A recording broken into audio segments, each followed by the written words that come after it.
추수감사절의 유래에 대해서는 여러분이 알고 있을 것입니다. 1620년 영국 국교회의 핍박을 피해서 신앙의 자유를 찾아 메이플라워를 타고 신대륙 미국으로 건너간 청교도들, 그들은 거친 항해와 그리고 추위 속에 떠났던 사람들의 거의 절반이 그렇게 희생을 당하게 됩니다. 그리고 살아남은 청교도들은 원주민 인디언의 도움을 받아서 그해 겨울을 잘 지내고, 그리고 그들로부터 농사 짓는 법도 배우게 됩니다. 그리고 추수에 큰 수확을 거두게 되어진 이 청교도들은 이것이 하나님의 은혜임을 기억하고 하나님 앞에 감사의 예배를 드립니다. 그리고는 그들을 도와주어서 함께 같이 살도록 농사 짓는 법도 가르쳐준 그 인디언들을 초청해서 그들과 더불어 3일간 잔치를 합니다. 그래서 그들이 거둔 것들을 나누기도 하고, 그 다음에 칠면조 고기를 나누면서 그렇게 함께 축제의 시간을 보내게 되죠.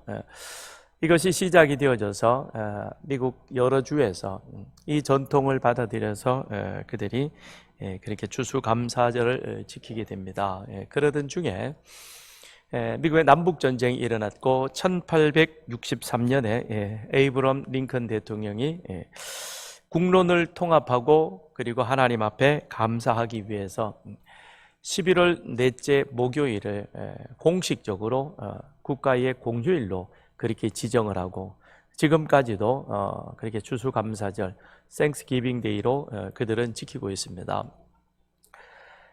우리 이 땅에 들어온 미국 선교사들, 그들이 그동안 지켜왔던 그 전통에 힘입어서 11월에 이 땅에서 그들은 선교하면서 그렇게 자기들끼리 모여서 감사 예배를 함께 드렸던 것입니다.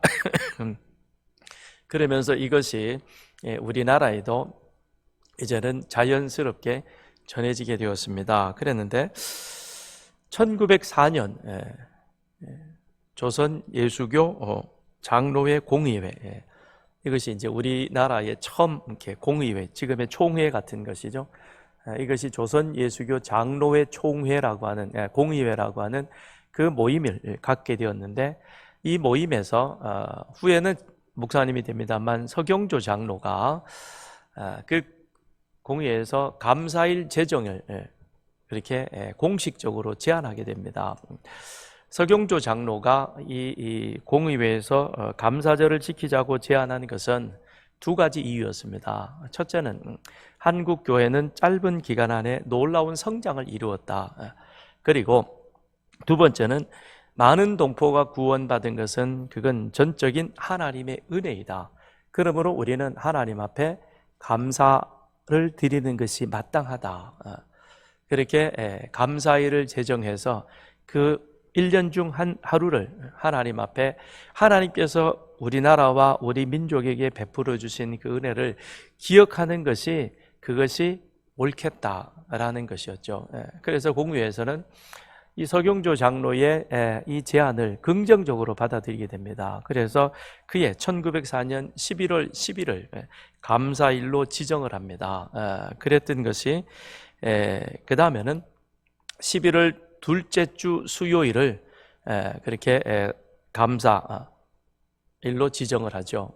그래서 이날은 11월에 감사일을 지키게 되어진 이유는 선교사들이 우리나라에 입국한 그 시점에 맞추어서, 그래서 저들이 복음을 들고 우리나라에 와서 우리나라 영혼을 구원했다. 그래서 그날을 기점으로 감사일을 지키게 된 겁니다. 그래서 처음에는 선교사들이 복음을 들고 들어왔으니 선교 감사일로 그렇게 지키던 것이, 그것이 조금 시간이 지나면서 1921년에 장로회와 감리회가 연합으로 함께 같이 모여서 결의하기를 선교 감사일을 이제 우린 추수 감사일로 바꾸었으면 좋겠다. 11월 달이면 우리가 이제 그 당시에는 농경사회가 우리나라의 주된 사업이었고, 그러다 보니 추수해서 한 해의 추수를 하나님 앞에 감사하는 것이 좋겠다. 그래서 추수감사일로 그 명칭을 변경할 것을 결의를 하게 됩니다. 그리고 나서 그 이후로는 이제 각 교회에서 이렇게 11월 셋째 주 수요일 그날을 추수감사일로 그렇게 지키게 되었던 것이죠. 그런데 교회의 모임은 주일 중심으로 모이잖아요. 그러니까 우리가 11월 둘째 주 수요일이 지나는 셋째 주를 이제는 추수감사일로 정해서 그렇게 공식적으로 예배를 드리는 것이 좋겠다. 그렇게 해서 지금까지 11월 셋째 주일 우리는 추수감사절로 그렇게 지키게 됩니다. 그럼 왜 우리는 10월 달에 추수감사절을 지키느냐? 11월 셋째 주가 되면 추수는 이미 다 끝나버렸고 날씨도 많이 춥고 그리고 들판은 이미 추수가 끝난 것이라서 좀 황량한 그런 모습이 있습니다. 그래서 지금 이제 우리가 10월 셋째 주, 넷째 주인데 올해는 넷째 주에 하게 되진 것은 10월 초에 우리 추석으로 인한 연휴가 길게 갔죠, 그죠? 잘 쉬다 오셨죠? 여러분들 휴가 잘 다녀오셨죠? 그래서 초반에 열흘 가까이 긴 연휴가 이어지다 보니까 셋째 주에 추수감사절을 우리가 지키는 것이 조금 벅차겠다 싶어서 올해는 넷째 주일로 이렇게 한 주를 연기를 했습니다. 그래서 저희는 한 달 앞당겨서 10월에 이제 추수도 직접 하게 되어지고 또 추수하는 그 현장 속에서 그 현장의 느낌을 함께 나누고자 저희는 추수감사절로 이렇게 예배를 드리게 되는 것이죠.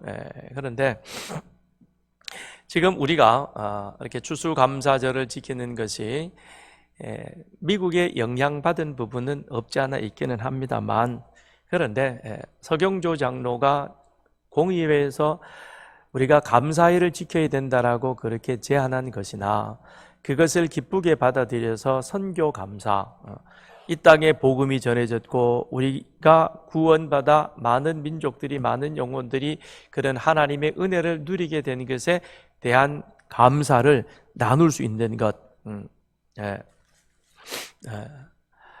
이것이 한국의 추수감사절의 어쩌면 시작인 것이죠. 그랬는데 우리 믿음의 선조들은 하나님 앞에 우리가 구원받은 것, 그리고 우리의 믿음으로 말미암아 하나님의 인도함을 받은 것에 대한 감사가, 그것이 감사주의를 지키는 그런 본래의 의미였는데, 그런데 이것이 시간이 지나서 선교감사가 추수감사가 되어버렸고, 그리고 지금에 와서는 추수감사 가운데서도 정말 하나님 앞에 진정으로 감사하기보다는 더 밑으로 내려가서 물질에 대한 감사가 더 먼저이고 우선이 되어져 가고 있는 이 오늘의 현실을 바라보면서 많은 아쉬움이 남습니다. 원래 우리나라의 추수감사절이 시작되어졌던 그 근본 동기가 이 땅에 복음이 전해지고 하나님의 은혜, 하나님의 인도, 그리고 하나님에 대한 믿음의 고백으로 감사를 드렸던 것처럼 우리의 감사도 이런 감사가 되었으면 좋겠습니다. 그래서 물질에 대한, 하나님께서 이 한 해 동안 내 삶에 이렇게 물질의 축복을 주셨으니 감사합니다. 사실 가장 낮은 의미의 감사가 되는 것이죠. 그것보다는 구원받은 은혜에 대한 감사, 그 감사가 하나님의 1년 동안의 삶을 되돌아볼 때 하나님이 내 삶 가운데 함께 하셨고 여러 가지로 힘들고 어려운 그런 순간순간들이 많이 있었지만, 그런데 지나서 지금 와서 되돌아보니까 지나온 그 수많은 시간들이, 이 모든 것들이 하나님의 은혜가, 하나님의 인도하심이, 하나님의 간섭하심이 아니면 이루어질 수 없는 그와 같은 것들의 연속이었다. 그걸 이 시간 우리가 다시 한번 회상하고 기억하면서, 그런 그 회상 기억 속에서 하나님은 앞으로도 우리의 삶을 그와 같이 인도해 줄 것이라는 그런 확신 속에서 우리의 삶이 날마다 감사가 되어지는, 일상이 감사가 되고 그 일상의 감사가 하나님이 앞에 우리의 마음과 진정을 드리는 감사 예배가 되어지는 그런 여러분과 저의 삶이 되기를 바랍니다. 그렇게 우리는 나아가기를 바랍니다. 오늘 본문을 보면 23절에 감사로 제사를 드리는 자라고 말합니다. 무엇입니까? 제사를 드리되 그 제사에 마음이 중요한데 그 마음은 먼저는 감사하는 마음이어야 한다는 겁니다. 감사가 빠져버린 제사는 그것이 아무리 잘 갖추어진, 잘 준비되어진, 그리고 수많은 재물을 가지고 들어와서 드리는 제사라 할지라도 그것은 하나님이 받지 않으시는 의미 없는 형식적인 제사가 되고 만다는 것이죠. 그래서 우리 안에는 하나님 앞에 나와서 예배를 드리되, 아니 우리의 삶 속에서는 늘 무엇을 기억하는 것이 있어야 되느냐? 하나님의 인도하심에 대한 감사, 하나님에 대한 감사가 늘 먼저 되어야 하는 것입니다. 광야 40년 생활을 마치고 요단강을 건너서 가나안 땅에 입국했습니다. 이스라엘 백성들이 가나안 땅에 입국했다는 것은 하나님의 약속의 성취에 한 걸음 더 가까이 다가간 것이요, 그것은 이제 가나안에 살고 있는 그 7 족속들과 전쟁이 시작되어지는 바로 그 시점이기도 한 것입니다. 그런데 하나님께서 요단강을 건너서 가나안 땅에 들어가서 길갈에 진을 쳤는데 여호수아에게 명령을 합니다. 모든 이스라엘 자손들에게 명하여 할례를 행하도록 하라라고 말합니다. 그리고 나서는 유월절을 지키라고 명령하시죠. 그런데 여호수아는 하나님의 명령대로 모든 이스라엘 자손들, 애굽에서 나와서 광야에서 태어났던 그 사람들, 그들은 38년 광야 생활 동안에 할례를 행하지 못했습니다. 그래서 그들에게 할례를 행하게 됩니다. 그리고 나서는 유월절을 지키게 되는 거예요. 유월절을 지킨다는 것은 가나안 땅에서 그들이 농사해서 거두어 들인 그것을 가지고 하나님 앞에 제사를 드리게 된 것이죠. 그런데 길갈은 여리고 성 앞마당과 같은 것입니다. 이스라엘이 요단을 건넜다. 그것은 이제 가나안 땅에 선전포고를 한 것과 같은 것이요, 선전포고에서 그들이 제일 먼저 넘어가야 할 것은 바로 여리고성인 것입니다. 그런데 그 여리고성은 강한 성입니다. 그리고 견고한 성입니다. 사람의 힘으로는 무너뜨리기가 그건 거의 불가능한 그와 같은 성입니다. 그리고 이미 여리고성 안에는 이스라엘 백성들이 홍해를 건너서 광야 40년이 지나오는 동안에 그들은 이스라엘 백성들에 대한 모든 정보와 소식들을 듣고, 그리고 이미 철통 같은 방어 태세를 갖추고 있는 그와 같은 상황인 것입니다. 그러니 여리고는 이미 전쟁에 대한 준비가 완벽하게 갖춰져 있는 그와 같은 상황이고, 그런데 그 앞에서 바로 길갈, 여리고의 앞마당과도 같은 그곳에서 이스라엘 백성들은 하나님 앞에 하나님의 명령에 순종해서 할례를 행하게 되었던 것입니다. 할례를 하면 3일 동안 움직이지를 못합니다. 그것은 이스라엘 백성들만 아는 것이 아니라 여리고성에 있는 사람들도 다 알고 있는 그런 내용인 것입니다. 그런데 그들은 하나님 명령에 순종하여 할례를 행하게 되는 것이죠. 그리고 나서는 유월절을 지키게 되는 겁니다. 그런데 지금 우리가 이 상황에서 할례를 해야 됩니까? 아직 모든 것이 완전치도 않는 이 마당에 우리가 지금 유월절을 지켜야 됩니까? 그럴 정신이 어디에 있습니까? 이런 말 하는 사람이 한마디도 없었습니다. 할례를 행해라? 예, 모두가 다, 남자들은 다 할례를 행합니다. 유월절을 지켜라? 네, 유월절을 지킵니다. 거기에 대해서 한마디 이유도 불평도 원망도 없습니다. 왜 그럴까요?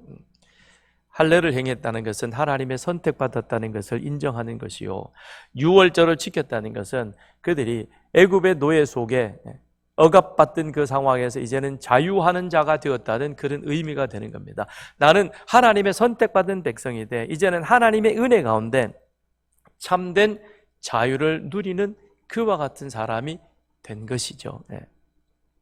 이 안에 무엇이 있습니까? 내가 애굽에서 나올 수 있었던 것, 내 능력이 아니었다. 하나님의 인도하심이었다. 그리고 우리가 광야를 지나와서 여기까지 온 것도, 이것도 하나님의 이끄심이요 하나님의 은혜였다. 이 안에 그들이 지나온 그 모든 시간들을 되돌아볼 때 하나님 앞에 감사가 있었습니다. 비록 지금 그들의 상황과 형편은 불안정합니다. 그들이 할례를 행하고 유월절을 지키는 그 순간에 그들이 여리고 성문을 열고 준비되어진 여리고 군대들이 나와가지고 자기들을 칠지 모르는 일입니다. 그렇지만 지금 이 순간만큼은 40년을 이끌어 주시고 함께 하셨던, 요단을 건너게 하셨던 그 하나님에 대한 확고한 신뢰와 믿음이 그들 가운데 모든 불평은 사라지게 했고 하나님 앞에 오로지 감사만 있었다는 것입니다. 그 감사가 하나님의 명령에 순종할 수 있었던 것이죠. 우리의 예배는, 우리의 제사는 바로 이와 같은 하나님의 은혜를 기억하여 하나님 앞에 나가는 감사 제사가 되어야 하는 것입니다. 그 감사 제사를 우리 하나님께서는 기쁘게 받으시는 것이죠. 그런데 이스라엘은 38년 동안 광야에서는 유월절을 지키지 못했습니다. 그런데 할례를 행할 수도 없었고 유월절을 지키지 못했던 그들의 삶은, 광야의 삶은 어떠했습니까? 그들은 매일같이 하나님 내려주시는 만나를 먹습니다. 메추라기도 먹습니다. 일 안 해도 됩니다. 그냥 아침에 일어나서 눈 부비고 진 밖에 수북히 쌓여있는 만나를 거두어들여가지고 요리만 해서 먹으면 되는 겁니다. 그리고 의복을 위해서 길쌈할 필요도 없습니다. 신발도 떨어지지 않습니다. 심지어는 하나님께서는 낮에는 구름 기둥으로 빛을 가려주시고 밤에는 불 기둥으로 그들을 춥지 않도록 그렇게 보호해 주셨습니다. 세상 말로 손가락 하나 까딱 안 해도 될 상황입니다. 얼마나 좋아요, 그렇죠? 근데 38년 동안 이스라엘은 어떠했어요? 감사의 기억도 없었습니다. 입에서 나오는 것은 원망이었고 입에서 나오는 것은 불평과 불만뿐이었습니다. 감사가 사라진 이스라엘의 삶, 뭐가? 하나님이 자신들에게 어떤 은혜를 베풀어 주는가, 유월절의 은혜를 잊어버리니 그들의 삶은 감사가 사라진 삶이 되어진 것이죠. 오늘 우리도 마찬가지인 것입니다.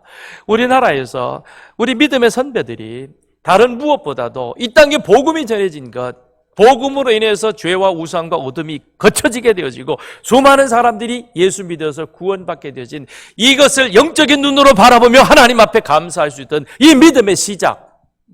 그런데 오늘 지금은 어떻습니까?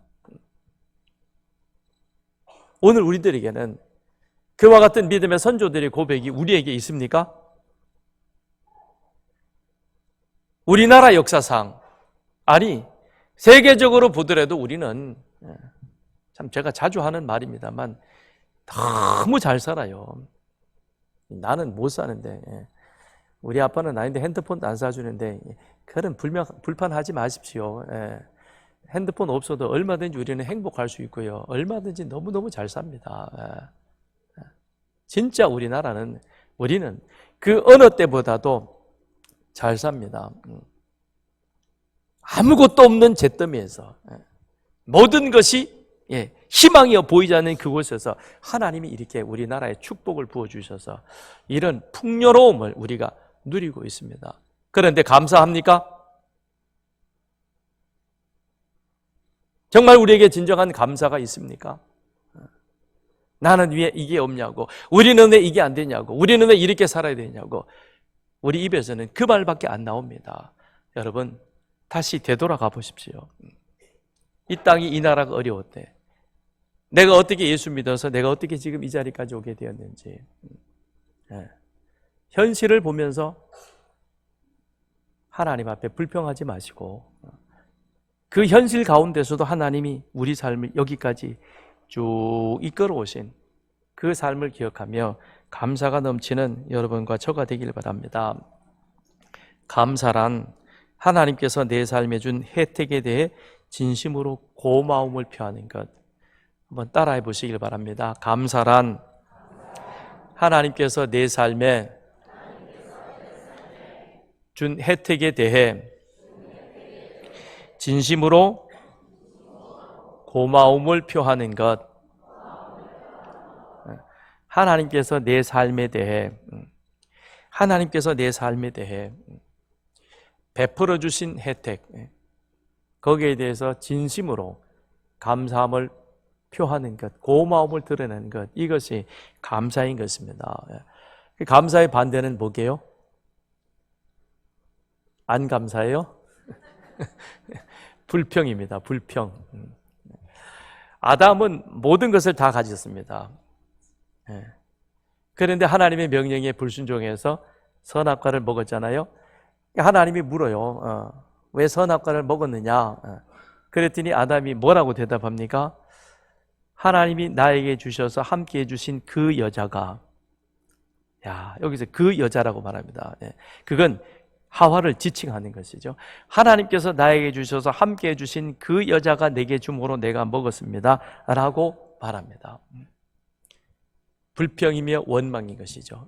이 아담의 대답 속에는 하나님이 나에게 그 여자를 주지 않았더라면 나는 선악과를 안 따먹었을 터인데 라고 말합니다. 그 모든 것을 가졌던 아담, 그런데 자기의 욕망 때문에 선악과를, 하나님의 명령을 어기고, 그리고 난 다음에 하나님 앞에 회개하기보다는 불평과 핑계와 원망을 먼저 갖다 들이댑니다. 감사가 사라진 우리 마음엔 불만이, 이 불평이 이 속에 자리하게 되는 것입니다.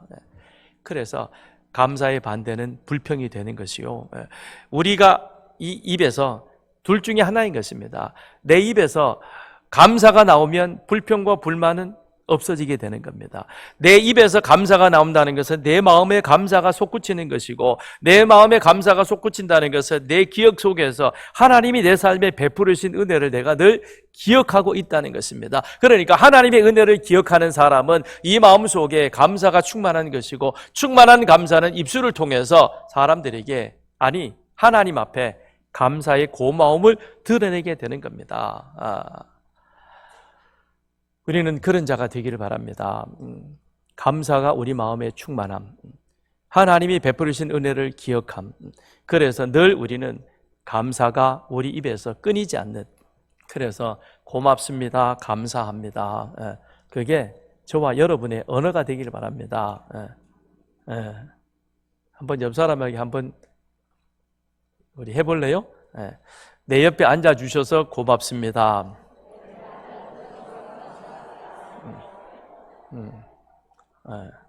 부부가 같이 앉아 계시면요, 그렇게 한번 인사해 보세요. 지금까지 같이 살아줘서 너무너무 고마워요. 부부는 한번 해보라니까. 여보 어디 있어? 안 보이네. 어디 갔는지. 저기 여보 살아줘서 고마워.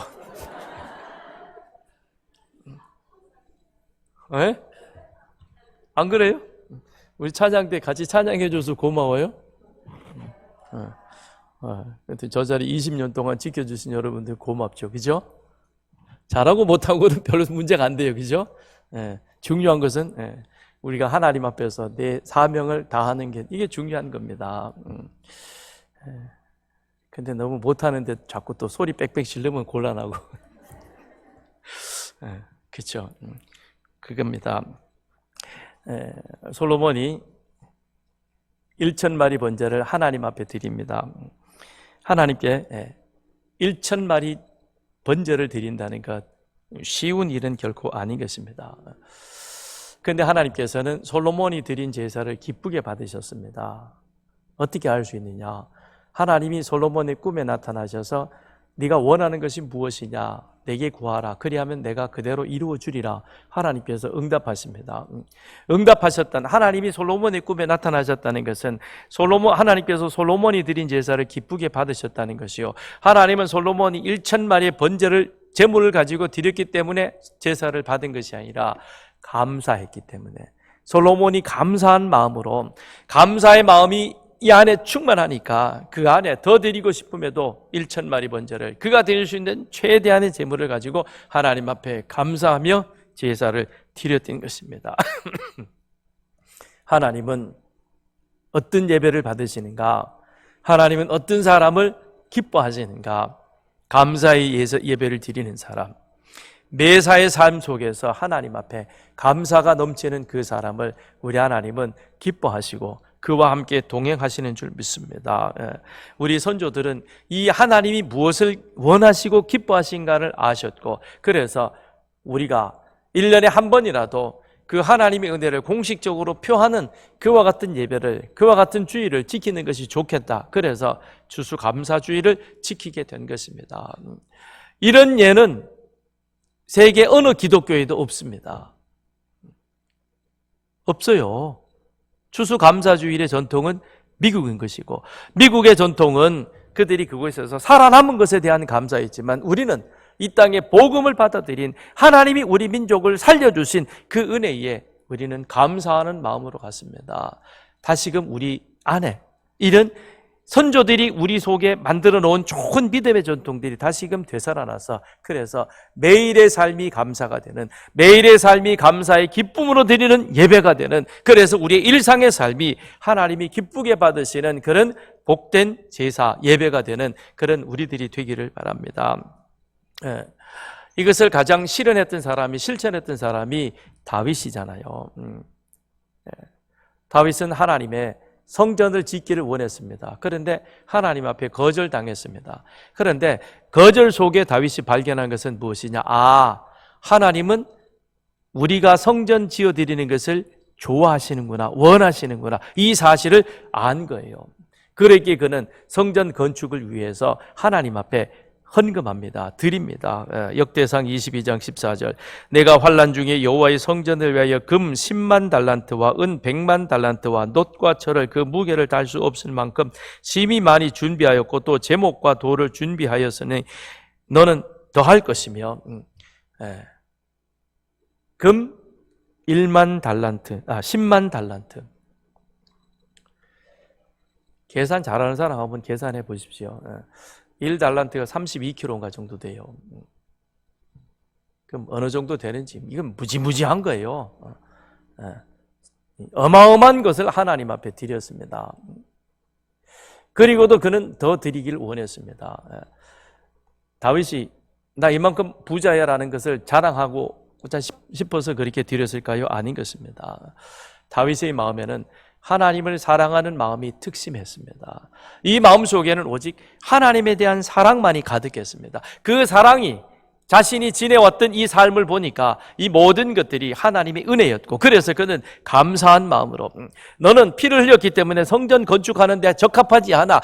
그래도 괜찮아요. 그래도 나는 하나님 사랑하기 때문에 하나님 사랑하는 그 마음으로 감사함으로 저는 하나님 앞에 드리겠습니다. 그래서 금 10만 달란트, 은은 100만 달란트, 그 외에 놋과 철을 많이 준비했고 나무도 많이 준비했고, 그러면서 그 아들 솔로몬에게 뭐라고 얘기합니까? 너는 내가 준비한 것보다 더 많이 준비해서 하나님 앞에 드리라. 그건 더 많은 것을 드리라는 것이 목적이 아니라 내가 하나님 사랑한 것보다 너는 더 하나님을 사랑하는 자가 되라. 그 의미 속에는 너는 나보다도 하나님 앞에 더 감사하는 삶을 살기를 바란다. 이것이 다윗이 그 아들 솔로몬에게 남겨준 유언이었습니다. 우리 서산교회는 이런 교회가 되길 바랍니다. 우리 아버지보다는 나 때에 와서는 더 하나님 앞에 내가 감사가 넘치는 그런 삶이 되어야 되겠다. 그런 다짐이 우리 후손들에게 물려주길 바랍니다. 그래서 우리 자손들에게 말하기를, 야, 아버지는 하나님을 100을 감사했는데 너는 1000을 감사하는 자가 되었으면 좋겠다. 아멘입니까? 다른 것보다도 그렇게 되면 하나님은 그 아들에게 엄청난 축복을 합니다. 왜 목사님은 아들만 얘기해요? 딸에게도. 우리 딸도 그런 축복을 받게 될 것입니다. 그 감사는 하나님을 영화롭게 합니다. 23절에 감사로 제사를 드리는 자가 하나님을 영화롭게 한다고 했습니다. 우리의 감사, 우리의 드리는 예배의 감사가 충만하면 우리의 예배를 통해서 하나님을 영화롭게 합니다. 하나님이 사람을 지으신 목적은 하나님을 즐거워하고 하나님을 영원토록 영화롭게 하는 것입니다. 즉 그 말은 우리의 삶이, 우리의 감사가 하나님 앞에 기쁘게 드리는 예배가 될 때에 하나님은 우리의 예배를 통해서 영광을 받으시는 것이죠. 10명의 나병 환자가 예수님을 만납니다. 그들이 예수님에게 자기 병을 고쳐달라고 얘기를 해요. 그랬더니 예수님이 제사장에 가서 너희 몸을 보이라 그럽니다. 그래서 10명의 사람이 예수님의 명령에 순종해서 제사장에게 보이려고 가는데 보니까 자기 몸이 깨끗해졌습니다. 나병이 치유를 받았습니다. 그러다 보니까 가다가 그 중에 한 사람은 다시금 되돌아왔습니다. 그리고는 예수님께 와서 감사를 표합니다. 그랬더니 예수님께서 그 돌아온 한 사람, 그 사람이 사마리아 사람이었는데 그에게 이렇게 말합니다. 10사람이 다 깨끗함을 받았는데 다른 사람은 다 어디 가고 이방인인 사마리아 사람 너만 왔느냐. 예수님은 알고 계시죠. 이미 예수님이 명령하실 때 그들에게는 나병이 사라졌고 깨끗해졌는데, 그런데 그들은 다 깨끗하게 10명 모두가 다 나병, 거기에서 온전히 고침을 받아 치유하여 깨끗해졌는데, 그런데 9명의 사람은 어디로 가고 사마리아 사람 이방인인 너만 여기에 돌아와서 나에게 감사하느냐라고 하는 것이죠. 감사가 무엇입니까? 모든 좋은 것이 하나님으로부터 왔다는 것을 인정하는 행위인 것입니다. 그러니까 사마리아 사람은 이 사실을 인정하는 것이죠. 아, 내가 나병이 깨끗해진 것, 내가 치유받은 것, 이건 내 능력이 아니요 하나님의 은혜로 내 삶 가운데 이루어진 것이구나. 이것이 바로 하나님의 기적의 역사였다라고 하는 것을 인정하는 겁니다. 그래서 그가 예수님께 돌아와서 감사한 것이죠. 돌아와서 감사했다는 것은 그건 하나님의 주권을 인정하는 것입니다. 하나님이 하셨다는 것을 공식적으로 고백하는 것입니다. 바로 이것이 하나님을 영화롭게 하는 것이지요. 그러면 나머지 9명의 사람은 왜 돌아오지 않았습니까? 그 사람들은 종교인인 것입니다. 그들은 믿는 자가 아니라 종교인이라는 겁니다. 종교인은 의무감으로 가는 것입니다. 종교인은 자기가 중요한 것입니다. 자기 중심적인 사람인 것입니다. 예수님이 그들에게 명령을 말했죠. 너희 몸을 제사장에게 보이라. 율법에는 나병을 진단하는 것도 제사장, 너 나병이다 아니다 판결해 주는 것도 제사장이죠. 병이 나았느냐 안 나았느냐 그거를 확인해 주는 것도 제사장입니다. 그 제사장이 나음을 입었다라고 공식적으로 인정을 해줘야 그 사람이 공동체로 들어올 수 있는 겁니다. 공동체로 들어와야 가족 함께 생활할 수 있는 것이죠. 그러니까 이 사람들은 이 율법의 말씀에 충실해서 그것을 지키기 위해서 제사장을 찾아가는 것이죠. 가다가 보니까 몸이 깨끗하게 나음을 입었습니다. 그러면 내 몸이 깨끗해졌으면 누구에게로 먼저 와야 되겠습니까? 예수님께 먼저 와서 하나님 앞에 영광 돌리는 것이 그게 우선일 것입니다. 그런데 이들은 그것에는 관심이 없는 것이죠. 왜요? 기적을 베푸시는 예수님, 거기에는 애초부터 관심이 없었기 때문인 것입니다. 예수님은 내 문제를 해결해 주는 통로에 불과한 것이었습니다. 종교인인 것이죠. 기독교는 종교가 아닌 것입니다. 기독교는 예수 그리스도로 인한 구원의 믿음의 역사인 것입니다. 우리는 예수님을 수단 삼아서 내가 원하고 내가 목적하는 바를 이루는 그와 같은 종교가 아니라 예수님을 통해서 하나님과 나와의 인격적 관계를 통해서 하나님의 자녀됨의 모습으로 그 삶으로 살아가는 바로 그것입니다. 그러니까 이 사마리아 사람은 이 사실을 예수님을 통해서 내가 하나님과 다시금 인격적인 관계를 맺고 그 하나님을 영원롭게 하는 삶이 무엇인가 그 삶의 자리를 찾아간 것입니다. 그러나 나머지 9명의 사람은 종교인으로서 자기가 해야 할 의무를 충실하게 감당한 것으로 끝난 것이죠. 믿음에는 두 가지가 있습니다. 구원 얻는 참 믿음이 있고 일시적이고 현세적인 믿음이 있습니다. 일시적이고 현세적인 믿음은 이 세상을 사는 동안 우리가 마주치고 직면하는 여러 가지 일시적인 현세적인 어떤 문제들, 그 문제를 해결하는 데 있어서 이 믿음을 사용하는 것이죠. 그걸 위해서 예수의 이름을 부르고 예수님을 믿는다라고 고백을 하는 것입니다. 그 일시적 현세적 믿음 속에는 질병에 걸리거나 수술을 받게 될 때 그때 우리는 예수님 앞에 기도하죠. 그런데 질병의 문제가 해결되고 수술이 성공적으로 잘 돼서 일상의 건강을 회복하면 예수는 나에게서 멀어지죠. 그죠? 자연스럽게 멀어집니다. 왜요? 애초부터 나는 예수님을 통해서 하나님과 인적 그 관계가 목적이 아니었고 예수를 이용해서 내 안에 있는 이 질병의 문제가 해결되는 것이 그게 우선이었기 때문에 자연스럽게 멀어질 수밖에 없는 것입니다. 그 다음에 재정적 필요나 문제가 있을 때도 똑같은 것이죠. 전셋값을 마련해야 된다. 사업이 잘 안 된다. 재정적으로 지금 압박을 받는다. 하나님 앞에 기도합니다. 그런데 그 문제가 해결됐든지 아니면 어떻게 되면 그 다음에는 내 앞에 있는 문제가 없어져 버렸으니까 자연스럽게 우리는 예수님도 내 삶 속에서 멀어질 수밖에 없는 겁니다. 이것이 일시적이고 현세적인 믿음인 것입니다. 그 다음에 여행할 때나 또는 삶의 큰 결정과 결단을 내려야 될 때, 목사님 이 대학 갈까요? 저 대학 갈까요? 그건 당신이 알아서 하세요. 내가 어떻게 그걸 결정을 해줍니까? 본인이 공부 열심히 해가지고 그 정도 나올 거면 그럼 쓰면 되는 거지. 목사님 제가 좀 안 되지만 여기 지원하려고 했는데 기도해 주세요. 그런 기도는 저한테 부탁하지 마세요. 전 감당 못해. 이런 것, 여행을 위한 것, 아니면 결정을 위해서 이 남자하고 결혼할까요 말까요? 마음에 끌리면 하세요. 그거지. 그걸 왜 나한테 와가지고 결혼해달라고 그러냐. 주례는 해줄게요. 이런 믿음, 나쁜 믿음이라고는 말할 수 없겠습니다. 그러나 이것은 필요를 위한 믿음이지, 이 믿음은 우리를 구원의 자리로 인도해 가지는 않는다는 것입니다.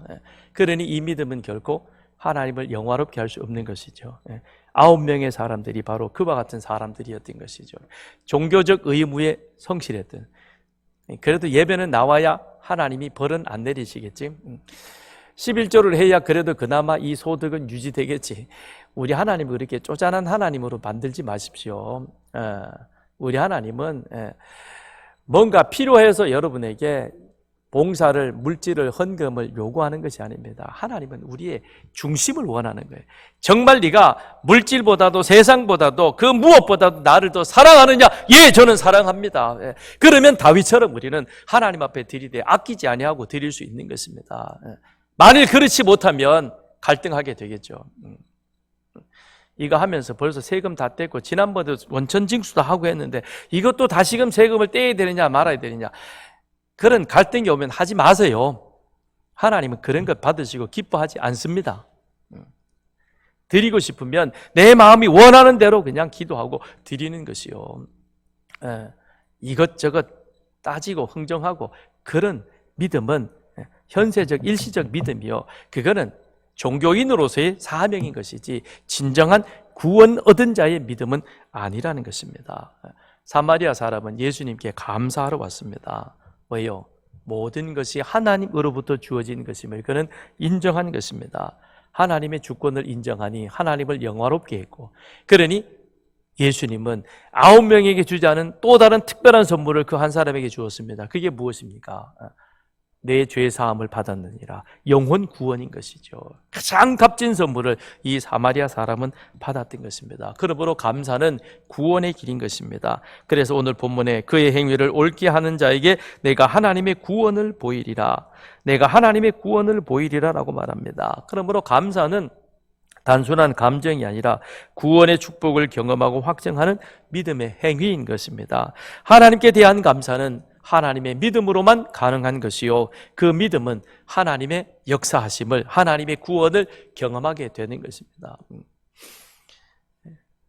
바벨론을 멸망시킨 메데바사의 다리오 왕이 3명의 총리를 세워서 전국 120도를 다스리죠. 그런데 그 가운데 3명의 총리를 보니까 다니엘이 가장 청렴하고 가장 일을 자랑하고 가장 괜찮은 사람입니다. 그래서 다리오는 이 다니엘에게 모든 것을, 전권을 위임해서 이 나라를 통치하려고 합니다. 그랬더니 나머지 2 총리가 그 부분에 대해서 반대를 하죠. 싫어하죠, 당연히. 그러면서 정적을, 여러 반대하는 사람들을 세를 모아가지고는, 그리고는 다니엘의 뒷조사를 시작을 합니다. 이것저것 아무리 파고 뒤집어도 그래도 다니엘의 흠을 찾을 수 없으니까, 그러니 그 다음에 건드리는 것이 종교적인 문제로 가게 되는 것이죠. 그래서 다니엘이 하루에 3번씩 기도하더라. 옳거니 이걸로 우리가 걸고 넘어가자. 그래가지고는 그들이 왕에게 가서 이렇게 말합니다. 왕이 아는 달인 신에게나 사람에게 무엇을 구하면 그 사람은 사자굴에 던져 넣어야 합니다 라는 것이죠. 그러니 다리오 왕도 뭐 별로 나쁠 것 없으니까 그 조서에 도장을 찍습니다. 그런데 이것이 자기가 가장 아끼고 자기가 가장 믿는 다니엘을 모함하는 것이라는 사실은 이 다리오 왕도 미처 알지 못했던 것입니다. 그런데 다니엘은 왕이 조서에 도장을 찍었다는 그 사실을 알고도 이것이 자기를 모함하여 자기를 사자굴에 던져 넣겠다는 정적들의 계략이라는 사실을 알고서도 그는 집으로 돌아가 어떻게 합니까? 전에 하던 대로 하루 3번 예루살렘을 향하여 난 창을 열고 그 앞에서 하나님 앞에 기도합니다. 그냥 기도한 것이 아니라 뭐라고 했습니까? 그의 하나님께 감사하더라 그랬습니다. 중요한 것은 감사인 거죠. 물론 기도도 중요했지만 더 중요한 것은 그 앞에 감사입니다. 지금 다니엘에게 감사가 나오겠습니까? 이것 분명히 저들이 보고 있다는 사실을 다니엘도 알 것이요. 이거 하면 자기는 사자굴에 던져진다는 사실을 아는데 하나님 내가 포로로 여기 와가지고 하나님 뜻대로 살겠습니다라고 다짐하였고 이걸 통해서 내가 이 세상에 하나님의 영광을 드러내면서 바벨론 시대 느부갓네살 왕 앞에서도 내가 당당하게 하나님의 영광을 드러냈는데 지금 내가 이렇게 돼가지고 사자굴에 던져지니 이게 지금 맞는 일입니까? 하나님 앞에 불평할 수도 있고 원망할 수도 있는데 그래도 다니엘은 그런 모든 것들은 없습니다. 감사하는 겁니다. 하나님 앞에 감사하며 다니엘은 기도했던 것입니다. 자기의 처한 상황이 그야말로 가장 극한 상황인 것입니다. 이건 죽느냐 사느냐의 문제인 것입니다. 그런데 다니엘은 하나님 앞에 감사하며 기도했습니다. 다니엘의 감사는 하나님에 대한 믿음의 표현인 것이죠. 하나님에 대한 절대적 신뢰, 그것이 가장 극한 상황 앞에서도 다니엘은 하나님 앞에 감사한 것입니다. 다니엘의 감사가 하나님의 구원을 경험하게 되는 것입니다.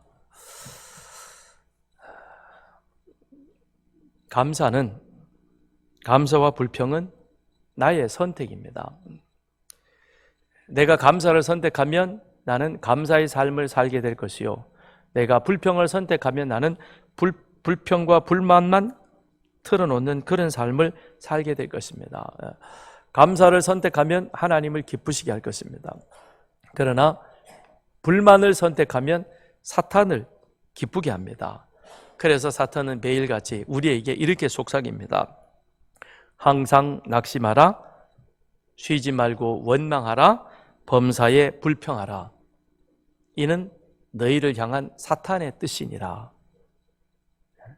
내가 불평, 불만을 선택하면 사탄은 나에게 이렇게 말한다니까요.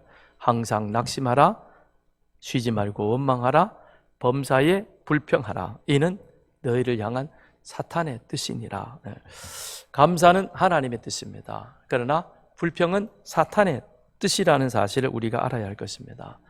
감사를 선택할 것이냐, 불평을 선택할 것이냐, 그것은 나의 자유요, 나의 선택인 것입니다. 그러나 결과는 판이하게 다른 것입니다. 다니엘은 가장 극도의 위험한 상황, 어려운 상황 속에서도 그는 하나님 앞에 감사를 선택했습니다. 그러므로 그는 하나님의 구원을 경험하게 되었던 것입니다.